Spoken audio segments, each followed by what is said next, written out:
the clones. It's like, well, it could have been last episode, right? Because we defended the Death Star, which wasn't in Attack of the Clones. Anyway, I digress. So welcome, everyone. Glad to have you.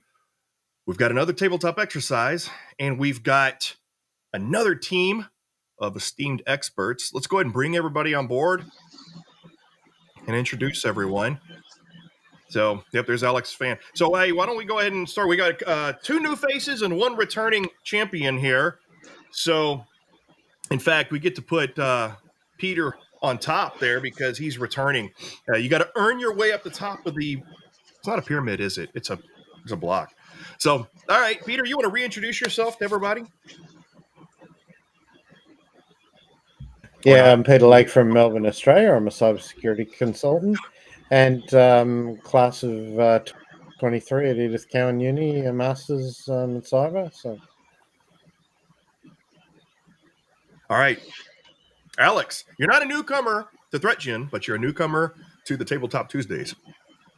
Yeah, as I said, I've sort of been beta testing ThreatGEN stuff for a couple of years now, and well, I Clint needed a third person. You got me. All right, and Helen, whom I know personally, met in Dallas a couple of years ago. You want to introduce yourself? Yes, my name is Helen Liu. I'm a professor of chemical engineering in Lamar University.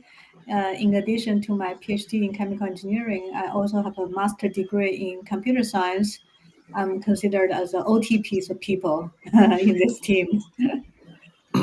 Well, thanks everyone for joining us. Today is going to be, rather than having the fictional sci-fi of Star Wars, we're going to do something more traditional, but still OT in this one today. And so, and now that everybody's introduced, I'm going to go ahead and pull the name tags off just so we don't clutter up the screen. Let's go ahead and bring the battle arena into focus here. And so, all right, today we're going to, and I'm going to mute you real quick, Alex, that fan. Just unmute yourself if you need to say something. All right.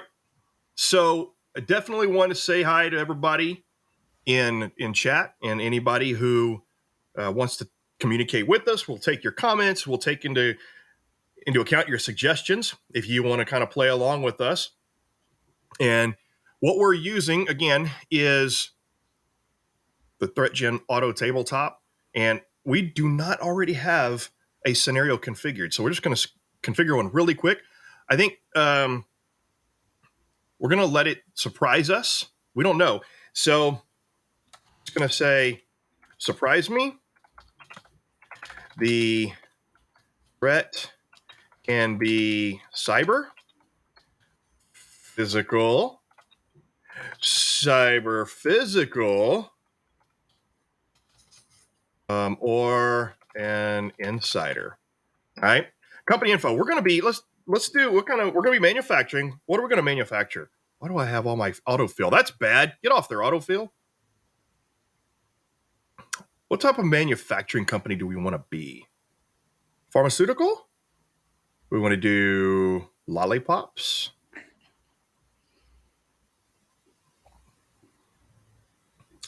Any suggestions? Come on, Peter.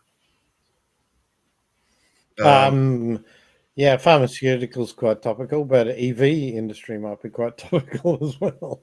Okay, yeah, we'll do pharmaceutical. Pharmaceutical.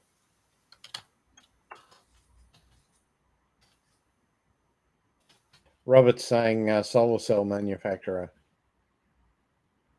Solar cells. That's just, we might try that next. Let's do, for now. Hi, Greg. I see you there. Pharmaceutical.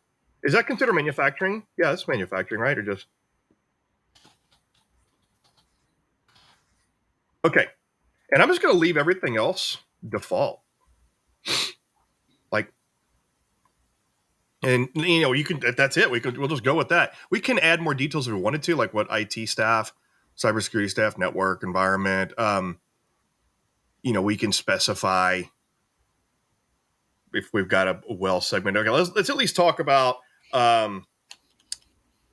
our OT network is pretty decently segmented. We'll just we'll just go with that. And we'll click save. And let's start our scenario.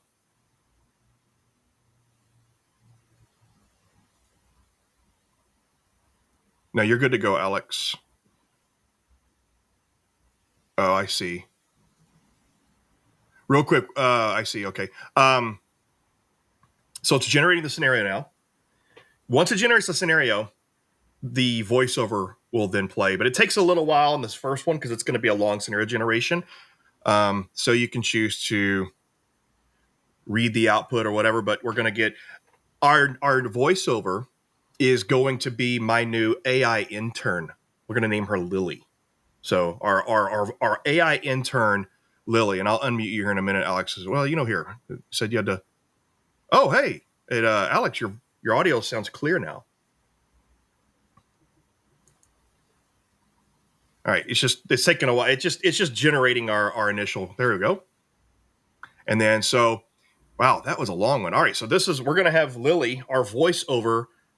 It gets automatically generated, but this first one always takes a while. I still haven't fixed that delay.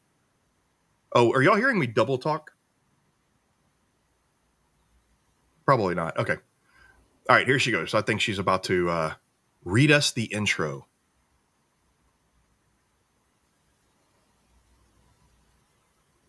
Introduction. Welcome to today's incident response tabletop exercise. I am your facilitator, and my role is to guide you through an unfolding scenario designed to test and improve our collective incident response capabilities. During the exercise, you will confront various challenges that simulate real-world conditions. As a team, you will need to discuss, make decisions, and propose actions as if this were a genuine threat targeting our company. Remember, communication and collaboration are key. Review the facts, lay out your strategies, and act methodically. And while it's crucial to act with determination, it's equally important to consider the broader implications of those actions. I'm here to provide new information, possible insights, and occasional challenges to help ensure a comprehensive response.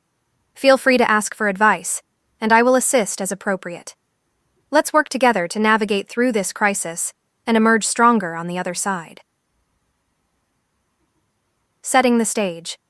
Our scenario unfolds within a global pharmaceutical manufacturing company that deals with sensitive proprietary information, as well as personal data related to ongoing clinical trials. The company's IT infrastructure is extensive, spanning several continents, with central data centers and satellite offices interconnected through a virtual private network, VPN. The IT staff consists of system administrators, network engineers, help desk personnel, and database managers, all of whom provide day-to-day operational support for both enterprise and production environments. The cybersecurity team, equipped with security analysts, a CISO, incident responders, and a digital forensics specialist, oversees the security posture of the company. They maintain state-of-the-art security information and event management, SIEM, tools, endpoint detection and response, EDR, platforms, and robust access control mechanisms. The environment in which we operate includes an on-premises data center with some cloud integration for non-critical applications and data storage. Extra focus has been placed on securing research and development areas and protecting intellectual property from industrial espionage. Scenario. This Monday morning, help desk tickets have surged with employees from multiple departments reporting that they cannot access internal network resources. Additionally, several have indicated that computer performance has recently become sluggish, with a substantial degradation in the processing of daily tasks. One particular report from the RD wing suggests that a researcher's computer displayed an unusual warning message about data corruption before it became unresponsive. The situation beckons a coordinated, swift, and strategic response. How does the incident response team proceed? It's time to begin our exercise. What are your first steps in addressing this scenario? Boy, they didn't just give us a pharmaceutical manufacturing company. They gave us I think we must be Pfizer or something like that. Well, that just got me blacklisted on YouTube. All right. Wow. All right. So we have an internal communication issues, and we have a particular something from R&D. Sounds like to me industrial espionage. Sounds like to me somebody's trying to steal our chickenpox vaccine. All right, come on, let's go, team. Let's go, team. Let's and also audience. Let's what should our first steps be? I have some ideas, but I play this game all the time. I want to give everybody else a chance to play. Yeah. So Gregor's made a good comment there about inform and prepare. And I think one of the first things would be to set up a war room, get your security incident response team with the legal counsel in the room to establish legal and professional privilege. And then I think today you also need your HR manager to turn on your employee assistance program to deal with any mental health issues during the long hours of a response. So, and here's a comment. Like, so number one, if we're doing a real tabletop exercise in a company and not just have a bunch of colleagues here, we would want to have our incident response plan out and our playbooks out and everything, right? And we would want to go according to that. However, and also we have the advantage of knowing that an incident's coming, right? So it's like we can immediately say, hey, we have an incident. Let's declare an incident, activate incident response, activate war room. But I think we need to pretend like, what would we do not knowing an incident's coming? I think that, we would, while we suspect it, so somebody says, okay, what cloud service? AWS? What information from the SIM? Yeah, exactly. What do the firewall logs say? So I think we should check things first. So what did the EDR say? Where is it at? Okay, it didn't tell us. Okay, so I think we should. I say we should check with the SOC first, and see if they're getting anything on the EDR and any logs of suspicious activity. Because I think normally we don't know if this is an attack or if this is just some system outage or whatever. So, because even the particular report from the R&D wing says that a researcher's computer displayed an unusual warning about data corruption. I think these are all telltale signs, but I think we start. So, I don't know. What do you guys think? Yeah, I think there's some good. So, Greg's saying, so what specifically are the tickets saying? Also, let's contact the SOC to see if there are any alerts in the SIM/EDR that might indicate suspicious activity. I think we'll start there. What do you say? What about if the reports are geographically concentrated, or if they're spread throughout the network? Yeah. Well, that's a good point. That's a great point.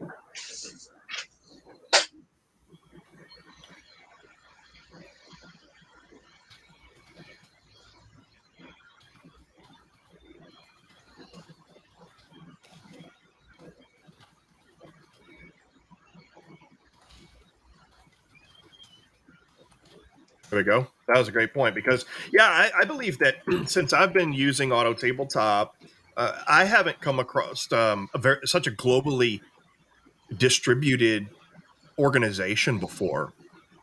So let's go with this and see what we get. All right. I'm going to mute you. There you go. You got your fan call. You turned your microphone up. I see what you're doing. You're muting locally. That's good. So anytime we have somewhat of a long generation here, it means there's a lot of information coming back to us. All right, there we go. Yeah, one of the dangers is jumping to conclusions before you have she's gonna say a broad something. sweep of data. The tickets are varied, but a significant number of them share common issues. Employees are reporting inability to access network shares and departmental drives, slow system performance across multiple systems, an unspecified error when attempting to access certain internal applications. The tickets are not isolated to one geographic location.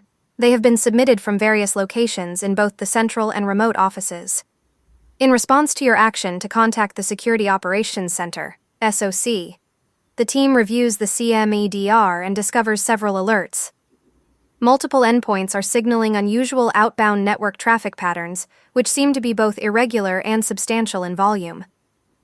A number of systems are reporting a spike in disk I/O and CPU usage that does not align with typical performance metrics.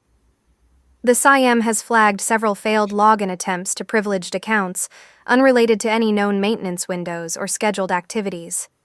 With these details now apparent, the SOC team has escalated the situation, recognizing patterns that could indicate a potential security incident. What would you like to do next? Yep. So at this point, because the SOC team has escalated the situation, I think the first thing we'll do is absolutely formally declare an incident.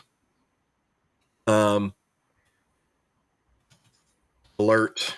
We'll activate our IR plan /process alert upper management, HR, and legal. And what else? Do any of the privileged accounts lack functioning MFA?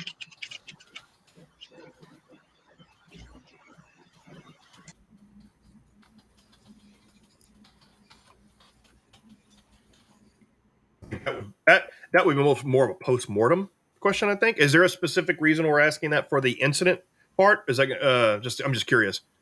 I think to me it seems more like a post-mortem. Okay, all right. I mean, I'm trying to think maybe if that would give us any clues as to whether this is physical on site. So I think one thing I would suggest would be, can we, was it suspicious? So multiple endpoints are signaling unusual outbound traffic patterns, which you both, okay. And so a number of systems, where does it say they are?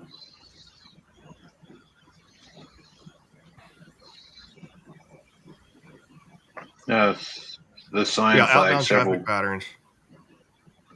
Yeah. Can we determine where the outbound traffic is going? Blacklist those IP addresses for now.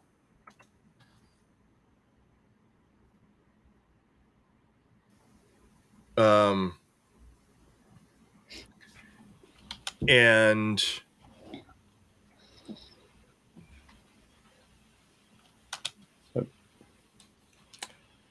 so it'd be interesting to know what type of traffic it was. Yeah. Whether it was on a particular port number. Can we determine what kind of traffic the unusual traffic is?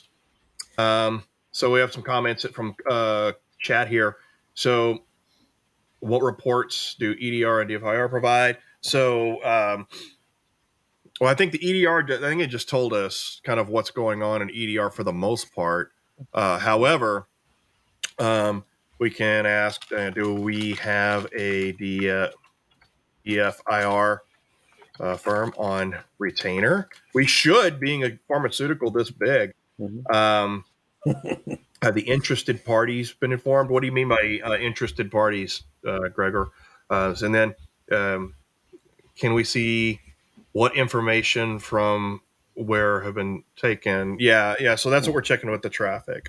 So the interested parties would be part of the ISO 27001 stakeholders that are listed in the risk tables. So. Stakeholders, or okay. So we suspect that the unusual traffic might be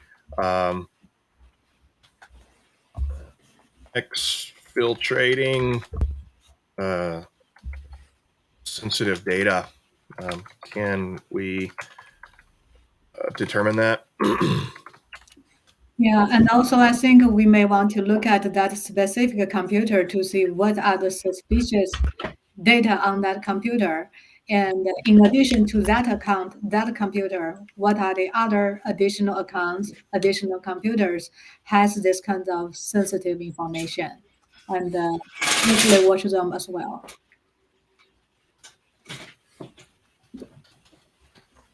So, all right. So let's look at the seemingly affected computers and accounts for clues and inform necessary stakeholders. Right now I'm hungry, so I prefer to say stakeholders. Anyway. Yes. All right, let's just go with that for now because woo, that's a mouthful. It is indeed. Yes. Yeah, I would be curious to see. This is going to be a lot of information we're sending, a lot of decisions in one step.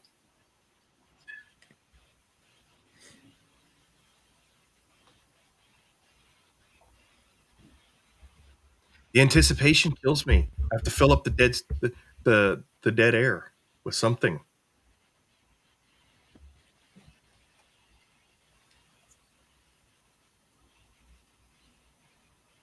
All right, yeah, it's giving us a pretty.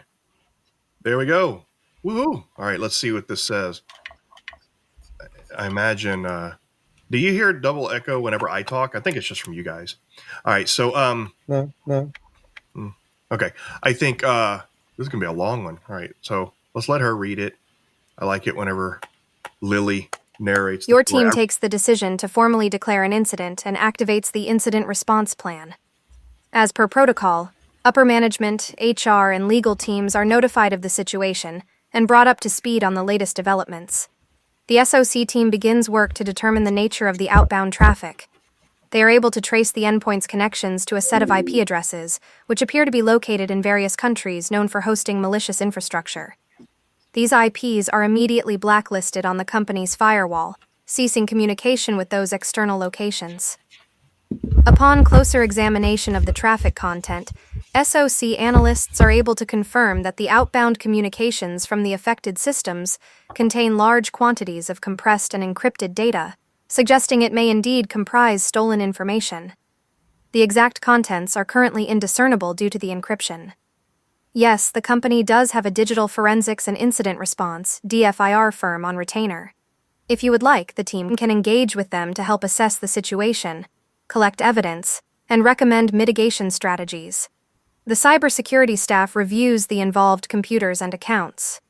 The pattern seems to indicate that the accounts linked to the failed login attempts are related to IT and RD personnel with access to sensitive areas. The compromised machines are found in various departments, including finance, operations, and primarily RD. On the systems in RD, there are traces of recently used tools that are not standard for the company's operations, indicating a possible vector for the attack. Inject suggestion. While engaging with the DFIR firm, it becomes apparent that the assigned point of contact for your company is currently on leave, and there's a delay in their response time. The team must rely on internal resources and any external support available from the DFIR firm's secondary contacts. Stakeholders and necessary departments are informed, including RED, whose data is likely targeted given the indicators on the affected systems. Based on these actions, what additional steps would you like to take to address the incident? Well, it threw us a curveball. We have an inject, so we don't get access to our DFIR right now. And it's a slight glitch. It's not supposed to say inject suggestion. It's just supposed to say inject, but oh well. Minor cosmetic issue. So it said that there was a clue to. So the compromised machines are found in various departments, including finance, operations, and on the R&D. There are traces of recently used tools that are not standard. Okay. All right. So Gregor says that's the last time they work for us because the DFIR team is on leave. Are you saying that? You saying that a DFIR firm staff, they don't deserve vacation, don't deserve holiday? Okay. I think that means we definitely need to focus our internal cybersecurity and IT staff on the R&D systems to find. Oh wait, you know what though? Here, I think we should say this.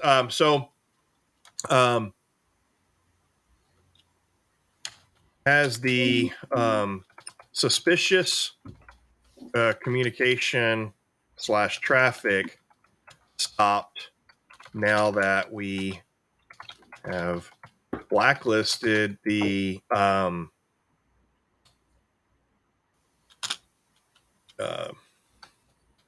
external IP addresses, and then I think we should have our internal cybersecurity team and IT staff focus the investigation in the R&D area, and also look for evidence of, you know what, we shouldn't, I think at this point, we should go ahead and isolate. So pull all infected machines off of the network, and then check for any additional signs of lateral movement. All right, anything else? Yeah, one thing might be helpful here is if, sorry for getting down in the weeds, but if we were looking at the endpoints and looking at the process IDs of those new tools. Okay. That showed Oh, up, yeah. the pre-fetch files that might have been triggered to launch those, and when they first became that's a bit detailed, but yeah.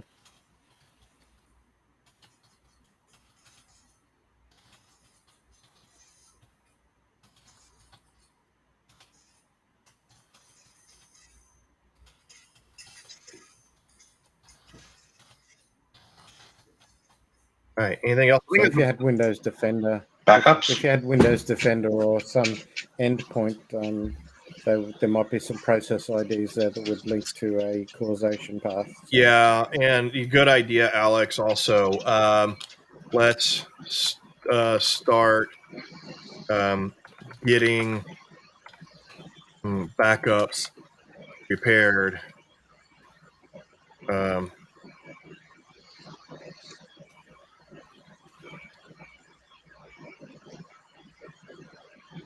And also maybe check the gold workstation images up to date.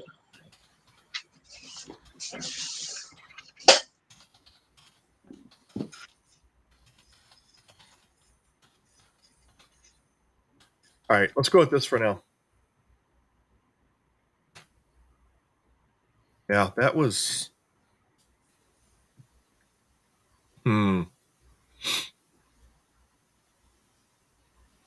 Yeah, and you know, normally whenever if we're doing this with an internal team and we all work together and we all know our roles, we can start getting more granular. I know, Peter, you started doing that, but yeah, we can get as detailed as we want, but also the more detailed you go and the more step by step you go, the less likely we're going to finish in an hour.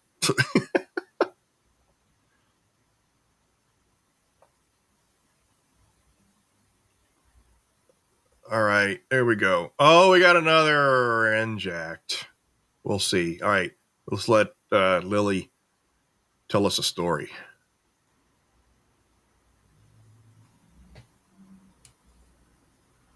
After blacklisting the external IP addresses, the SOC team confirms that the suspicious outbound communication has ceased. The mitigation action appears to be effective in stopping the immediate threat of data exfiltration to those IPs. The internal cybersecurity team and IT staff zoom in on the RD department, given its critical relevance in the pattern of compromised systems. They begin isolating the infected machines from the network to prevent further spread or data loss. During this process, the SOC keeps monitoring network traffic and system logs for any signs of lateral movement to other machines in the network. In examining the unauthorized tools found, the forensics team is able to pull process IDs and gather information about their origin and nature. The tools include a mix of custom malware and modified versions of legitimate administrative software used to gather data and move laterally in the system. The IT team checks the integrity of backups and confirms that the most recent gold image is up to date and has not been tampered with. However, there's a need to ensure that no infected machines contributed to the backups, and so the integrity of backups made after the suspected breach timeline is being verified. As part of a broader recovery strategy, would you prefer to wait for the DFIR firm's detailed assistance, or proceed with in-house efforts? Also, are there any specific recovery steps or additional investigations you wish to initiate at this point?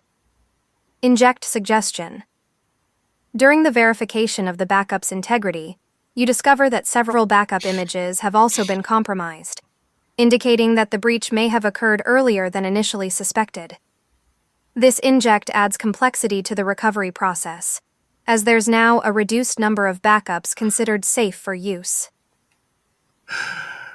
Oh, they're throwing the kitchen sink at us on this one. So, wow. What do you guys think? Oh, custom malware, persistence. Yeah, this ain't script kiddies. Yeah. So Gregor says we still don't know what information left and from where. Yeah. Database, production, development. Yeah, that's a good point. So how about we still need to figure out what data was being exported and how deep this breach might have been. I would say also, I mean, we also need to check the oldest logs we have to try and discover the I guess the first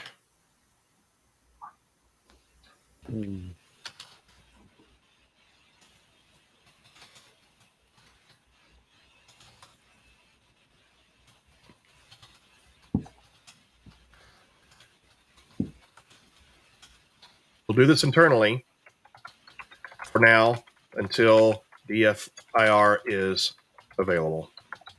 So we've got no DFIR support because they're in Hawaii, and we have limited backups.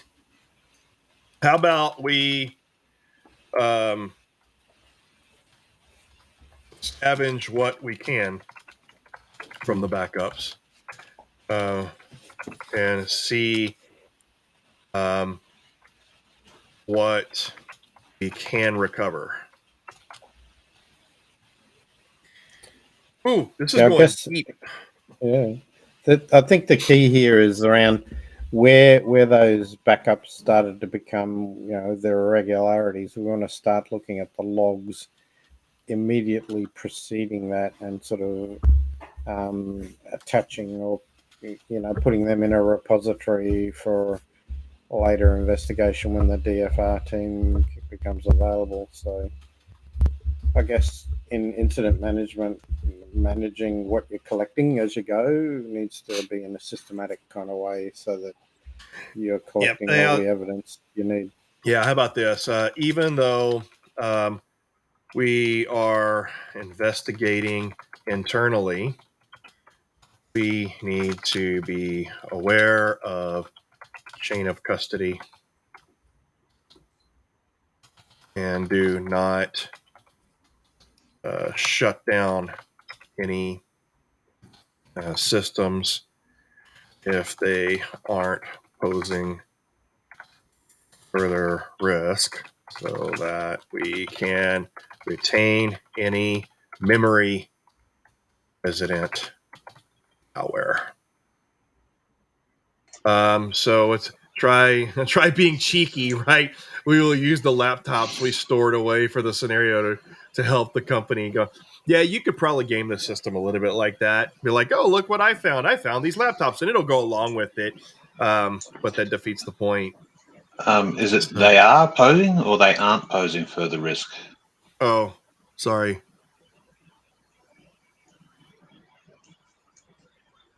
There we go. Thank you.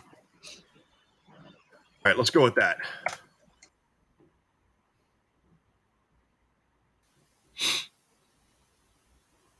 Yeah, and we can also like ask things like, hey, time frame.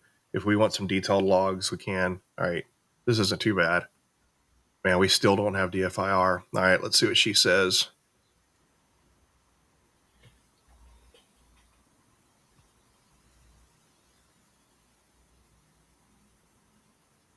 Your team focuses on delineating the scope of the breach and identifying the exfiltrated data. Forensic analysts begin to examine network traffic logs, file access records, and the compromised system's storage to uncover which files were prepped for exfiltration. They aim to determine if any specific intellectual property, employee information, or trial data has been compromised. Simultaneously, IT staff comb through historical logs to track down the initial point of entry. The team reviews everything from firewall logs to application access logs, looking for the first indicators of compromise. They pay special attention to timestamps around the period when backup images start showing signs of tampering. Regarding the backups, the team scrutinizes the backup history to establish a timeline of integrity. Upon examination, a distinct pattern emerges.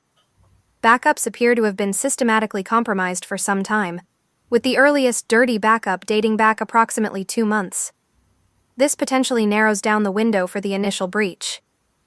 Throughout these procedures, the internal cybersecurity team is mindful of maintaining chain of custody over all evidence. They document each step meticulously for future legal or law enforcement inquiries. Systems that may contain memory-resident malware or other such volatile evidence are left running in isolated network segments. They're carefully monitored to avoid further risk while preserving potential evidence in memory. As DFIR firm support is not immediately available, the team proceeds with the in-house approach, but stays prepped to integrate external support once it becomes accessible. Would you like to proceed with additional steps based on these actions and findings? Or would you request any specific follow-up actions or investigations? What do we think?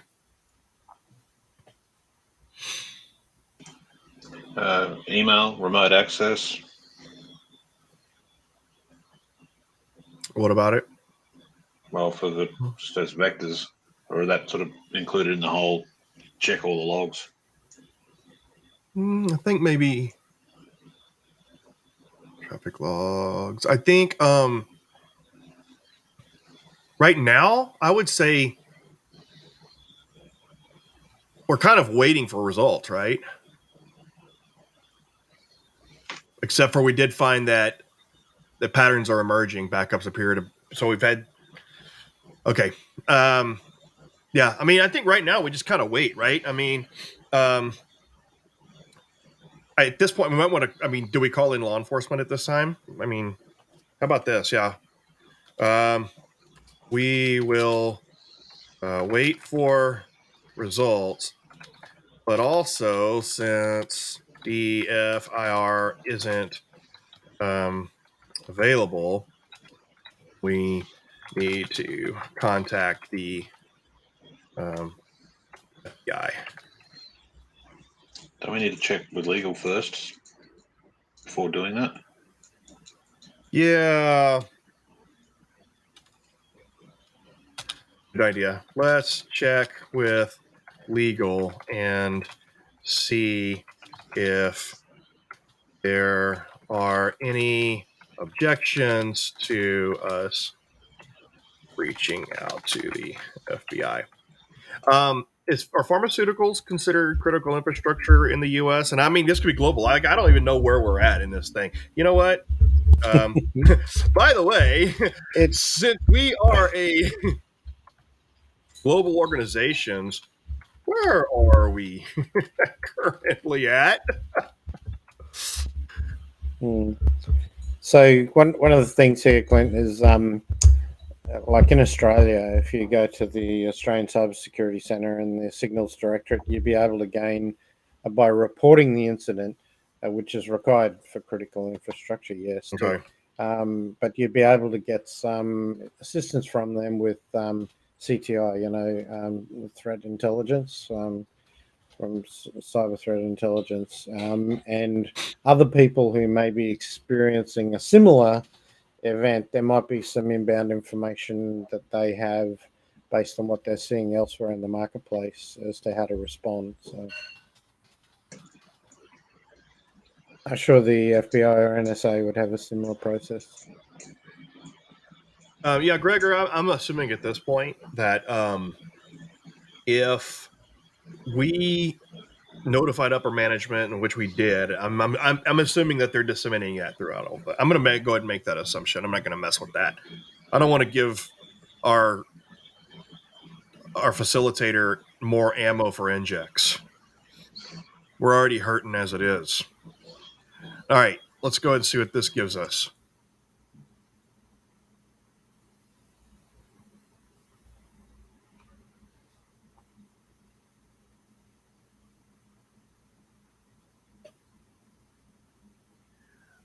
Yeah, I don't know if we're going to end up finishing this one in this run. I don't want to go past an hour today.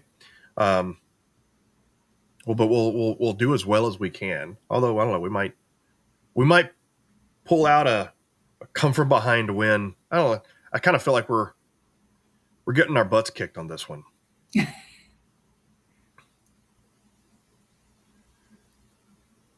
And we haven't even started on GDPR.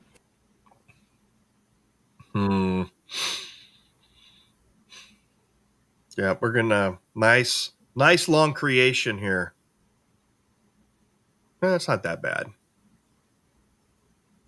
Oh, look at there! You just mentioned GDPR.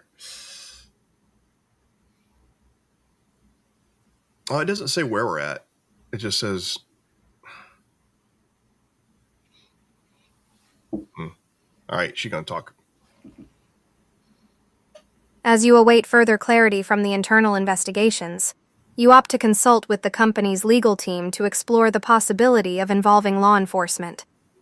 The legal counsel reviews the situation and confirms that it is prudent to engage with law enforcement, particularly given the scale and potential impact of the data breach. Regarding the global presence of the company and the regulatory requirements, the legal team informs you that, due to the presence of operations in the European Union, the United States, and Asia, multiple jurisdictions are involved. Specific obligations to report the incident are highlighted as follows. Under the General Data Protection Regulation, GDPR, in the EU, there is a mandate to report certain types of data breaches to the relevant supervisory authority within 72 hours of becoming aware of the breach, especially if there is a risk to the rights and freedoms of individuals. In the United States, depending on the nature of the data and the states affected, there might be varying breach notification laws that require reporting both to authorities and, in some cases, directly to the affected individuals. Asian regions also have their own set of regulations, which might have similar reporting obligations, so it would be essential to review those based on specific country laws where the company operates. The legal team recommends that, based on the initial findings indicating personal data may have been compromised, notifications to authorities should be prepared. Also, disclosures to affected individuals should be drafted, pending a clearer picture of the breach's scope. This is not only to comply with legal requirements, but also as a measure of best practice for maintaining public trust and managing reputational risk. Inject suggestion.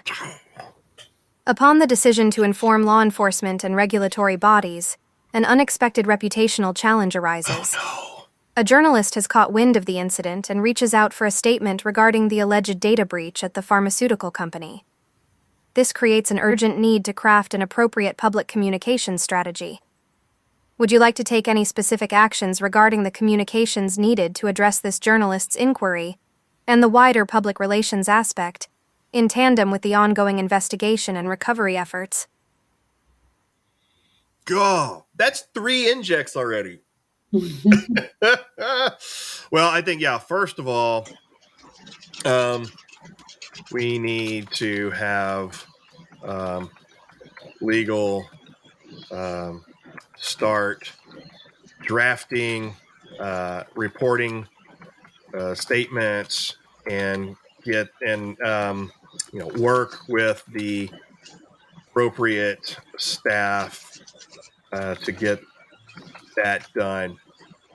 Then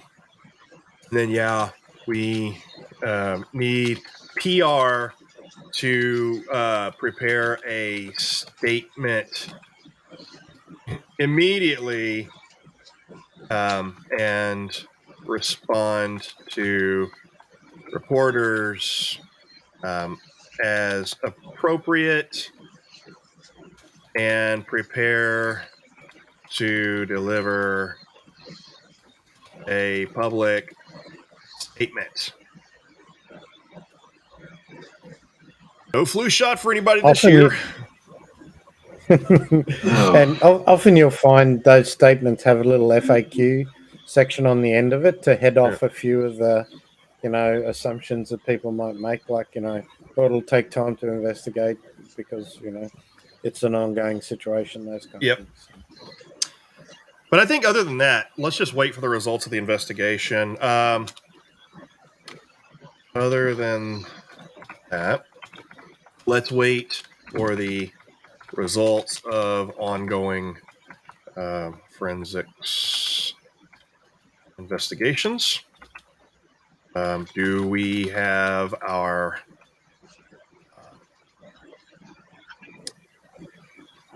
EFIR online or available yet? And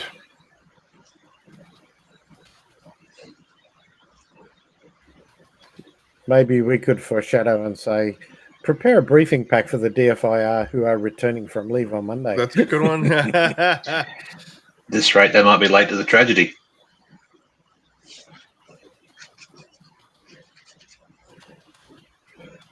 Yeah, you know what?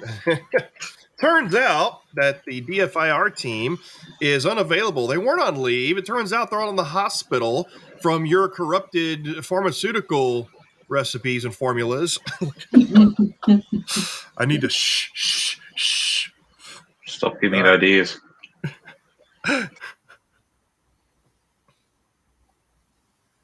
Just realized I haven't eaten today.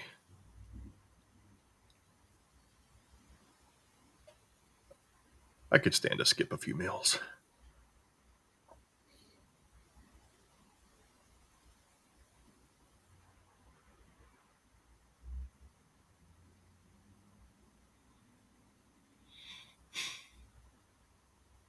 Oh, this is going to be a bad one.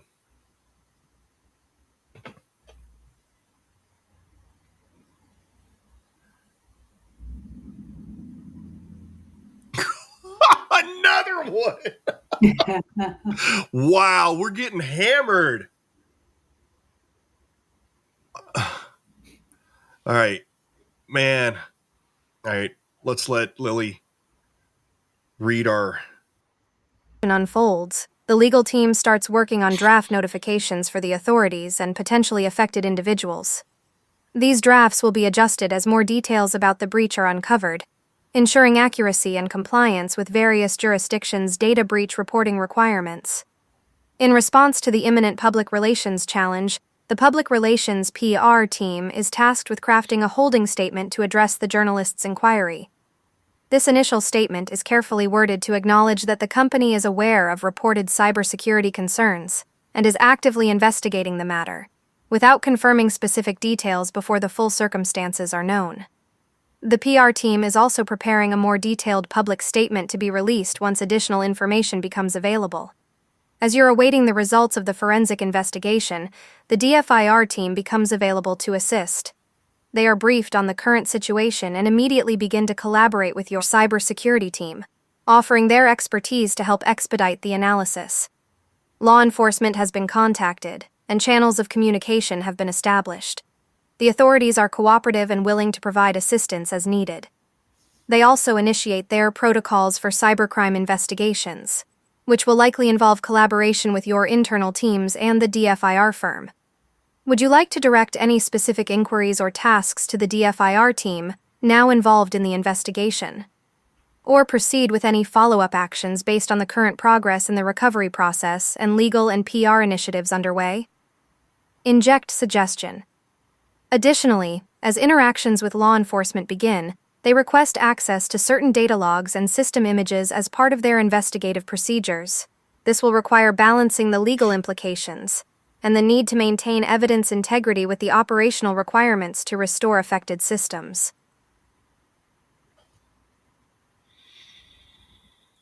Wow. Okay. I think now that our DFIR team is here you go.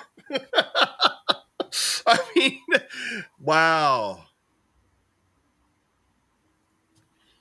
I think we should have our internal team hand over all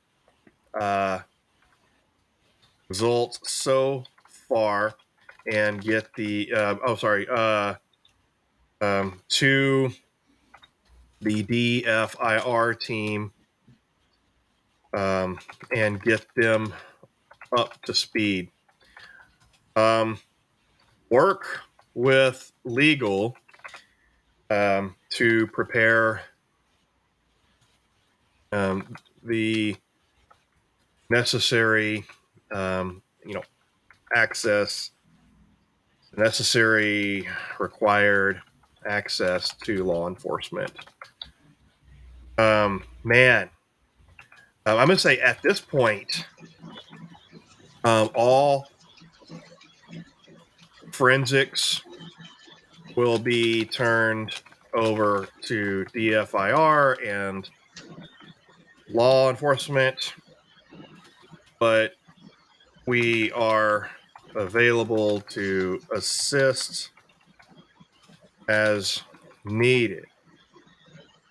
Where are we at on whether or not we have any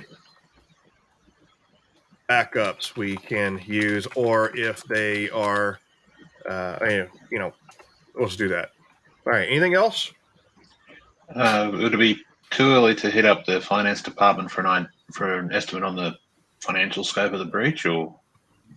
It'll give us that at the end, and Okay. Yeah. I mean, at this point, I can't think of anything else other than,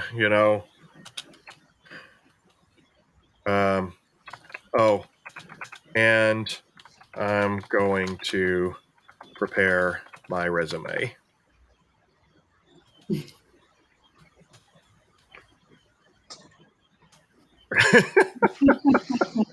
Yeah.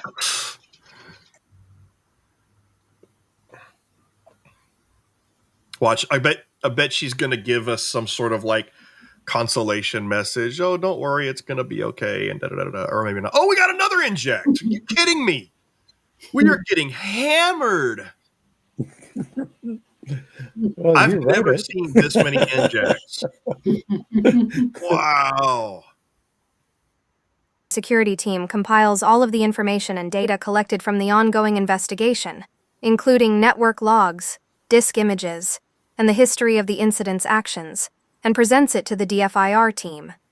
This comprehensive package should expedite the DFIR team's understanding of the situation, allowing them to hit the ground running. In conjunction with the legal team, procedures are established to ensure law enforcement is provided with the necessary data logs and system images they requested. Legal is setting up formal chains of custody and ensuring that any legal requirements or restrictions are communicated clearly to the investigative authorities.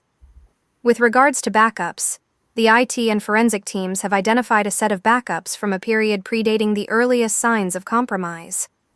These backups appear clean and uncontaminated, providing a reliable point to which certain systems and data can be restored. However, the breadth of restoration efforts will be contingent on the DFIR team's assessment. They will need to ensure that the threat has been fully eradicated from the network to avoid reinfection. Inject suggestion. As the communications with legal and law enforcement are being finalized, an issue arises with one of the key databases required for clinical trial management. It seems to be partially corrupted, and the clean version of this database is only available in a backup that is 6 weeks old. Restoring this backup will result in data loss unless a way to clean the current version can be found. With the DFIR team taking over the investigative tasks and your preparations to ensure the continuity of your professional career as a precaution, is there anything else you'd like to do as part of the incident management or recovery process? In your preparations to ensure the continuity of your professional career. You know what? I'm using that in the future. If I'm going to say, you know what? I need to reconsider the continuity of my professional career instead of saying I quit. I mean, that's Yeah. I love it. That's hilarious. Yeah. I'm just hoping Clint's not going to hurt himself. So here's what I think we do. You know, we're down to the wire, right? So, I mean, we only got 3 minutes left for the hour. So I'm going to say this. I'm just going to fast track things up. I'm going to say, set the building on fire. Just kidding. So I'm going to leave it up to the DFIR team to determine if there are any methods available. To store the clinical trials data. If not, then we have no choice but to restore what we have. You know, at this point, we have no alternative but to wait for results. Yeah, let's go for that. And see, I mean, at this point, I think we got our butts handed to us on this one.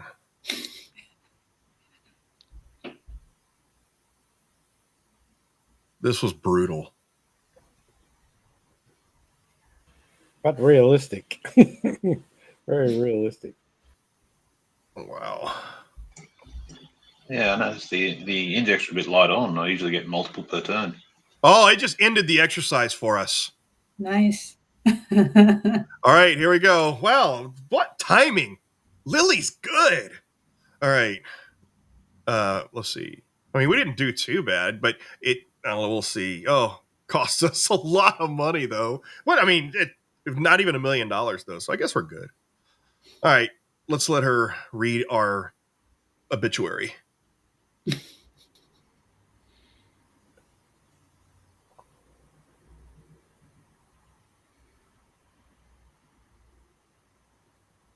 With the DFIR team now fully engaged and handling the more technical aspects of the investigation, your focus turns to managing the situation effectively and awaiting the results of their forensic analysis.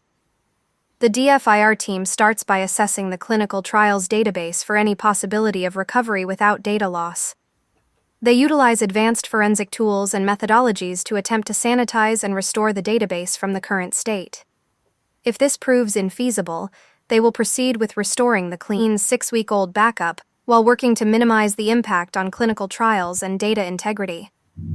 During this time, they continue to sweep for any trace of the attacker's presence, ensuring that the threat is entirely eradicated from the network before any major restoration efforts commence. They coordinate closely with your IT team to establish a secure and clean recovery environment. In parallel, your PR team is on standby to publicly address the situation, with a carefully vetted statement ready to be released as soon as the company has a clearer picture of the breach's scope and the consequent actions being taken. Now it's a matter of letting the specialists do their work and preparing for the post-incident phase, which will include a thorough review of the incident, lessons learned, and adjustments to policies and procedures to bolster defenses against future attacks. As the exercise facilitator, let's declare this exercise concluded. Here's the exercise analysis and report. Exercise analysis and report. Score: 85-100. Executive summary. The team acted swiftly to tackle a sophisticated cyber incident that impacted multiple departments, most critically RD, and involved potential data exfiltration. The incident escalation procedures were promptly initiated, external experts were engaged, and legal and PR considerations were managed effectively. Law enforcement engagement was appropriate, and chains of custody for evidence were well maintained. Analysis summary. The incident response plan was activated efficiently, and the game plan was clear and actionable. Incident identification, communication, and initial response actions were executed commendably. The backup verification process was plagued by the realization that the compromise had existed for longer than initially expected.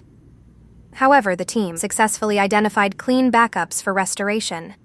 The team displayed a proactive approach to public relations and potential legal issues. Detailed cost breakdown. DFIR firm engagement, $50,000. Potential data recovery services, $25,000. Potential ransom payments, $0. No ransom was paid. Lost productivity, estimated at $250,000. Regulatory fines, pending investigation but potentially substantial. PR management, $10,000. Positive, successful actions. Rapid incident declaration and response plan activation.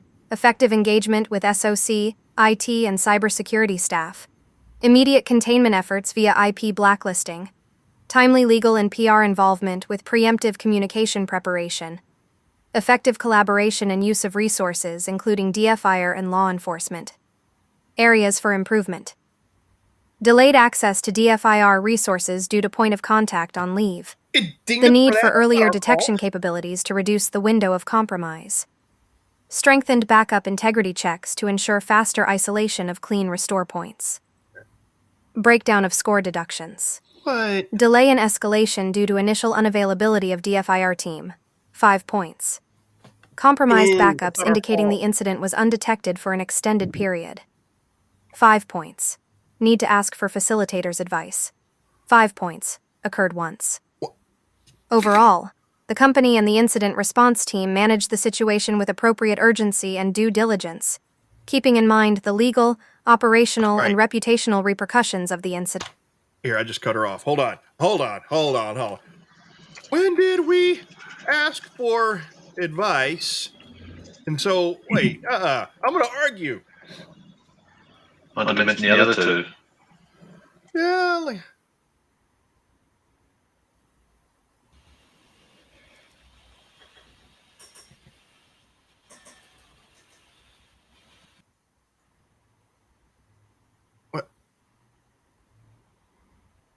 What? It didn't let us continue? Oh, wait. Oh. Oh, yeah. 5 points. Back. Oh, sorry. I had you. Okay. All right. I'm not going to let her read all this. Whenever she starts, I'll just cut her off. Fusion. Upon reviewing the exchange, there was... Yeah, I don't need you to apologize. Okay, I can read it. Okay, so, but I also disagree with, we're going to get 100 on this. Also, why do we get deducted from activities that we have no control over outside of response. I guess, you know what? I mean, I guess technically compromised backups, I don't know. I argue that compromised backups, I'm typing fast now because I'm trying to get this done. Compromised backups shouldn't be an IR deduction. And the DFIR delay wasn't our fault. Yeah. What do you have to say about that? I misspelled fault, right? But that's okay. Fault. Wasn't our fault. Well, it was an inject, in fact. Yeah. So, and by the way, that is a bug in the system prompt that we have. But that's a bug in the system prompt that we have that it doesn't. I still haven't fixed it to where it's not supposed to ding you for injects that it causes or things are outside of your control. But that's okay. All right. Yeah, I noticed it's a little bit of an incentive not to go like check your backups or dig up things. Yeah. All right. I'm going to go ahead and I'm going to download this transcript for later. And with that, let's have a quick debrief, but we're already 5-6 minutes over. So yeah, any quick debrief comments or anything like that? So first of all, for those of you that are first joining us on the tabletops, thanks for joining us. Alex, thanks for joining us and stepping out of the beta test chair for a little bit. I know that you've had some experience playing around with the auto tabletop for a couple of weeks now. And Helen, thanks for joining us on any ThreatGEN activity and event we have going on. So anyway, any comments? Yeah, I noticed injects were pretty light on. Yeah, the injects, I think, were very accurate. They hammered us with the injects, but the scenario, more than like only one per turn. That's low in my experience. Yeah. Oh, really? You usually get a lot of injects? Yeah, I usually get 2 or 3 per turn. Oh, what? Oh, man. Well, I know that the injects were. I mean, this was a pretty accurate scenario. I think it created a scenario that had a lot of realism to it, and we kept it higher level. We could have gone deeper in the weeds and more technical if we wanted to, but we kept it commensurate of the time frame. So, Helen, any comments? I think it's a great exercise. I like the way we can negotiate with the AI tool. Yeah. Yep, exactly. I personally, I think we did well. I think that there was a lot of stuff that oh, and Robert says it would be cool to make the transcript available for everyone to read. Yeah, I can make the transcript. I'll put the transcript. I'll link to the transcripts in all the comments everywhere and upload the file and everything like that. But all right, for the sake of time, we're going to go ahead and end this one. So thanks to our IR team for joining us. And thanks for everybody who's watching either live or on replay. Yeah.